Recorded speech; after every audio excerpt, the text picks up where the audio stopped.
पुर्तगाल का nationality law पुर्तगाल के nationality law के ऊपर काफ़ी लोग कमेंट कर रहे हैं, मैसेज कर रहे हैं कि भाई नेशनैलिटी लॉ की क्या अपडेट है। काफ़ी लोग डरा रहे हैं कि पुर्तगाल का नेशनैलिटी लॉ अब अप्रूव्ड हो गया है, कब होने जा रहा है, हो गया है। जो रिफ्यूज़ल हुआ था कॉन्स्टिट्यूशनल कोर्ट के अंदर, उसकी क्या अपडेट है। अब ये दोबारा इसको कब डिस्कस करेंगे, क्या मामला था क्या नहीं है। अब आपको पुर्तगाल में आना चाहिए या नहीं आना चाहिए। क्या वाकई में पुर्तगाल के हालात ऐसे हो गए हैं कि इमिग्रेंट्स को यहाँ से निकाल रहे हैं। तो ये बहुत इंपॉर्टेंट क्वेश्चंस हैं जो लोग कॉमनली पूछ रहे होते हैं। तो सोचा उसके ऊपर एक वीडियो बना दी जाए। वीडियो का टॉपिक बड़ा इंटरेस्टिंग, वीडियो को लास्ट तक आपने लास्ट में देखना है। अगर पुर्तगाल में आपको लीगल असिस्टेंस चाहिए हो, आर्टिकल 92 से रिलेटेड, टीआरसी आपका डिले है, नेशनलिटी एप्लीकेशन से रिलेटेड जो जो कोई भी मामला आता है, तो आप हमारी टीम से कांटेक्ट कर सकते हैं या ऑफिस विजिट कर सकते हैं। लॉ फॉर्म है, कंसल्टेंसी फॉर्म नहीं है, सारे प्रोसेस लॉयर के थ्रू किए जाते हैं। आप डायरेक्ट लॉयर के साथ मिलेंगे आके, आपको मुझसे मिलने की जरूरत नहीं है। बात करते हैं पुर्तगाल की नेशनलिटी लॉ। पुर्तगाल के अंदर काफ़ी ज़्यादा कॉमन क्वेश्चन लोग कर रहे हैं कि भाई पुर्तगाल की नेशनलिटी लॉ अब क्या सीन है। सबसे पहली बात है भाई, कल संडे है और मैं अभी वीडियो पोस्ट कर रहा हूँ। कल प्रेसिडेंशियल इलेक्शन भी हैं, तो जो भी मामला होंगे फाइनल वो इलेक्शंस के बाद पता चलेंगे कि अगर तो जो जिस बंदे ने प्रपोज किया है नेशनलिटी लॉ, जिस पार्टी ने, पोलिटिकल पार्टी ने कहा था कि 10 साल तक किया जाएगा, तो उनका प्रेसिडेंट बन जाता है, तो होपफुली फिर कोई चांस है कि शायद इसको कोई रद्द-बदल करके इसको अप्रूव कर दिया जाए। लेकिन अगर इसके ऊपर प्रेसिडेंट उस पार्टी का नहीं जीतता, तो फिर हमारा अपना ख्याल है कि फिर 50-50 है, क्योंकि कम इस कंट्री की जो बेसिकली जो इनकम है, इंडस्ट्री तो यहाँ पे इतनी बड़ी कोई है नहीं है। सोर्स ऑफ इनकम जो था इमिग्रेंट्स से, सोशल सिक्योरिटी था। जैसे 2024 की बात की जाए तो 3.7 बिलियन यूरोस जो है इन्होंने इकट्ठे किए इमिग्रेंट से, सिर्फ टैक्स की सूरत में। अब वो ऑफिशियल एक रिपोर्ट भी आ चुकी है जो कि गवर्नमेंट ने अनाउंस की है कि अभी वो जो सोशल को 3.7 बिलियन से कम होकर 40% डिक्रीज हुआ, कम हुआ है। इस तरह का स्टेप लेने से एक दफ़ा सोचेंगे कि क्या हमें वाकई में स्टेप लेना चाहिए नहीं लेना चाहिए, क्योंकि लोगों का मेन पर्पस है डॉक्यूमेंटेशन के बाद नेशनलिटी प्रोसेस। पूरे यूरोप के अंदर से 5 साल के बाद पुर्तगाल नेशनलिटी देता है। अब बात है कि लोग कहते थे ये अप्रूवल कब होगा। बता बाद में वही एक क्वेश्चन के जवाब मैंने दे दिए कि प्रेसिडेंशियल के इलेक्शन के बाद पता चलेगा। मामला क्या कल होने वाले हैं। अभी वीडियो पोस्ट करूँ शायद जिस दिन इलेक्शन हो रहे होंगे आप उस दिन वीडियोज देख रहे होंगे या उसके बाद देख रहे होंगे। लेकिन 18 जो जनवरी है, 18 जनवरी यानी कल संडे है, तो कल इलेक्शन है। तो भाई बात ऐसे है कि पुर्तगाल में आना चाहिए या नहीं आना चाहिए। पुर्तगाल या यूरोप, हर कंट्री के अपने रूल एंड रेगुलेशंस होते हैं। यूरोप में कोई भी ऐसी कंट्री नहीं है जो कि 5 साल का पासपोर्ट देती हुई सिवाय पुर्तगाल के।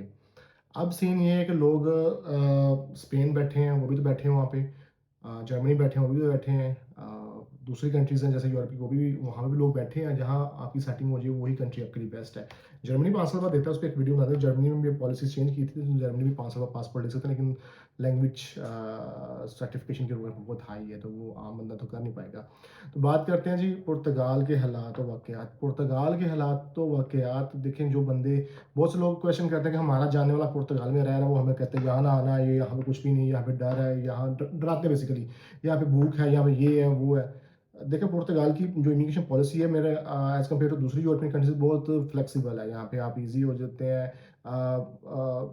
बिज़नेस बड़े कम पैसों से स्टार्ट, बिज़नेस कम्युनिटी के लिए बड़ी अच्छी अपॉर्चुनिटीज़ हैं।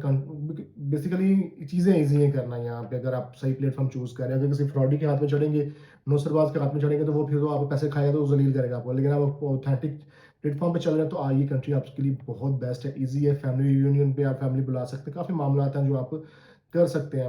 यहाँ पे जो अब लोग, मेन क्वेश्चन ये है कि लोग कहते हैं जी आप यहाँ आना भूख है।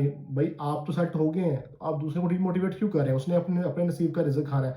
अब वो एक फैमिली मुझे स्टूडेंट से कॉल करती है, भाई हमारे, अब उन स्टूडेंट में उनके पास कोई ऑप्शन नहीं है, और वो कह रहे थे हमें 1 करोड़ रुपया फीस पे करना पड़ती है हस्बैंड वाइफ को स्टडीज़ के लिए, तो फिर ही हम आगे कंटिन्यू कर सकते हैं, यहाँ पे रह सकते हैं। अब 1 करोड़ रुपए एक बहुत बड़ी अमाउंट होती है, जो कि 20-25 हज़ार यूरो बनते हैं। अगर अभी बात करें बाहर या तो 25-30 हज़ार यूरो बनते हैं, तो 1 करोड़ रुपए उनको पे करना पड़ता है। तो वो प्लान कर रहे थे हम पुर्तगाल आएँ, पुर्तगाल में आकर लीगल रेजिडेंसी ले लें। अब उनके जो जानने वाले हैं माशाल्लाह, वो डरा रहे हैं उनको, यहाँ ना आना भूख है, यहाँ वो है वैसे है। मैंने क्वेश्चन किया कि आप उन्हें बोलो वहाँ भूख है, तो आप वहाँ पे क्या करने बैठे हुए हैं? आप वहाँ से मूव करें, आप क्यों नहीं किसी बड़ी कंट्री में जाकर छलांग लगाते हैं? आप जर्मनी जाकर बैठे हैं, आप फ्रांस जाकर बैठे हैं, आप इटली में जाकर बैठे हैं, आप बेल्जियम में, नीदरलैंड में जाकर बैठे हैं, आप यहाँ क्या कर रहे हैं? लोग अपने आप को खुद सिक्योर कर लेते हैं, लेकिन अगले बंदे को डिमोटिवेट करते रहते हैं। हर बंदे का अपना एक नसीब होता है, हर बंदे की अपनी एक प्रोफाइल होती है, हर बंदे ने अपने हिसाब से चलना होता है। पाकिस्तान में भी अमीर लोग भी हैं, गरीब भी हैं, मिडिल क्लास क्लास में, हर बंदे की अपनी प्रोफाइल होती है। जो पाकिस्तान में सेटल है, पाकिस्तान उनके लिए जन्नत है। अब जो यूरोप सेटल है, जो जिस कंट्री में सेटल्ड है, वो कंट्री उसके लिए जन्नत है भाई। तो सीधी सी बात है, हर बंदे ने अपने नसीब और अपने एफर्ट्स के ऊपर काम करना। तो ये डिमोटिवेट करने वाले लोगों से दूर रहा कर। जो बंदा आपको डिमोटिवेट करे, आप उसे एक क्वेश्चन जरूर करें कि आप क्या कर रहे हैं, आप क्यों अंडे बैठ के खा रहे हैं, कौन से अंडे खा रहे हैं जो आपको वहाँ से निकलने दे रहे। फ्लेक्सिबिलिटी है, अगर आप स्वीडन, स्पेन कहीं भी है, आपके पास लीगल वीज़ा है, जैसे अब स्टूडेंट्स आते हैं, स्टूडेंट्स को लाखों करोड़ों में फीस पे करनी पड़ती है। अगर उनकी सेटिंग नहीं बनी तो पुर्तगाल में आ जाए, बल्कि पुर्तगाल में आकर आर्टिकल 9 अचीव लोएस्ट प्राइस के अंदर आप अपना रेजिडेंस कार्ड लें, अपने आप को लीगलाइज करें। आपको लीगल होने की जरूरत नहीं है, आपको करोड़ों रुपया फीस पे करने की जरूरत नहीं है। वो फीस पे कर नहीं पाते लोग, फिर बाद में ब्लैकलिस्ट हो जाते हैं या उनका सीस में नाम आ जाता है, फिर वो इलीगल होकर यूरोप के कई साल फंसे रहते हैं। तो बेहतर है इलीगल होने से पहले अपना पैसा ज़ाया करने से पहले जो है ना, आप अपना फैसला लें। तो फैसला लेने से पहले ऐसे जो लोग होते हैं ना, मैं हमेशा कहता हूँ कि आप लॉयर्स को फॉलो किया करें। इस तरह के जो हमेशा, मेरी अपनी पुरानी वीडियोज़ है, काफ़ी ज़्यादा वीडियो भी बनाई काफ़ी देर से, जो लोग मामा, चाहे ताए, चाचे, जो इधर लोग बैठे होते हैं ना, यही आपको मिसगाइड कर रहे होते हैं। ये कहते हैं कि शायद हमें बड़ा कुछ पता है। भाई आपको कुछ नहीं पता। आप लोगों को कोई पॉलिसीज़ नहीं पता, आपको लॉज़ पढ़ने भी नहीं आते, लॉज़ कहते क्या है, इतनी फ्लेक्सिबिलिटी है। जब ये लॉ स्टार्ट हुआ था आर्टिकल 88, 89 वाला, उसके अंदर जो कोर्ट केस वाला था, लोग उस पे भी कहते थे फिर आर्टिकल है, और भी आर्टिकल, पहले लोगों को आर्टिकल से पता है, पुरानी वीडियोज़ जाके देखें, लोगों को, मुझे भी नहीं था पता, कभी स्टडी नहीं किया था, लेकिन बहुत सारी फ्लेक्सिबिलिटी, बहुत ज़्यादा आर्टिकल्स हैं। जैसे इल्लीगल लोग जो यूरोप में आते हैं, ह्यूमन ट्रैफिकिंग का पार्ट बनते हैं, उनके लिए आर्टिकल 110 भी है भाई। यहाँ पे कुछ उनके लिए भी आर्टिकल्स हैं, उनको कार्ड मिल जाते हैं यहाँ पे, लेकिन उसके लिए स्ट्रॉन्ग प्रूफ देने पड़ते हैं। तो उसके ऊपर एक वीडियो बना देंगे, क्या मामला है, कैसे कर सकते हैं, लेकिन वो एक आउट ऑफ द वे हो जाएगा कि पहली बात है कि लोगों के पास प्रूफ ही नहीं होता, तो उसमें प्रूफ करना थोड़ा टफ होता है, लेकिन उसमें भी आपको रेजिडेंस कार्ड मिल जाता है। ये थी भाई नेशनैलिटी से रिलेटेड वीडियो। के नेशनैलिटी लॉ अगर चेंज भी हो जाते हैं, अप्रूव्ड हो जाते हैं, तो कोई इशू नहीं भैया, आप परमानेंट रेजिडेंस ले सकते हैं। परमानेंट आप पीआर हो गए तो भैया आप पक्के हो गए ना। पासपोर्ट तक ट्रैवल डॉक्यूमेंट है। हमारे लोगों ने एक माइंडसेट सेट किया हुआ है, पासपोर्ट पासपोर्ट पासपोर्ट भाई पासपोर्ट को छोड़ो, पासपोर्ट आप पहले पासपोर्ट को हाथ डाल डाल रहे हो, यहाँ तो अरबों खरबों रुपया है, तो इन्वेस्टमेंट करो तो पासपोर्ट ले लो। अगर नहीं है तो चुप कर भाई, परमानेंट निकाल लो अपना, काम से को रिस्क हलाल कमाओ, पैसा कमाओ, अपनी लाइफ को सेटल करो, यही होता है। बच्चों के सोचिए, बच्चों ने अपने पासपोर्ट लेना, आप अपना पासपोर्ट छोड़ दें, अब आप बुढ़े हो गए, आपके एक्सपायरी पास में है, तो आपके पासपोर्ट की जरूरत नहीं, आपके बच्चों को पासपोर्ट की जरूरत है। बच्चों के लिए जो है ना, आप वो सोचें, अब आपके बच्चों को, जब आप बच्चे आगे पढ़ेंगे, यहाँ पे रहेंगे, तो बच्चों को पासपोर्ट मिल जाएगा। अपना बहुत सारा ख्याल रखिए, वीडियो को लाइक शेयर कमेंट लाजमी करते हैं। आपके कमेंट करने से हौसला अफजाई होती है। नेक्स्ट वीडियो में एक नई इन्फॉर्मेशन है, एक नए टॉपिक से। आज अल्लाह हाफिज़।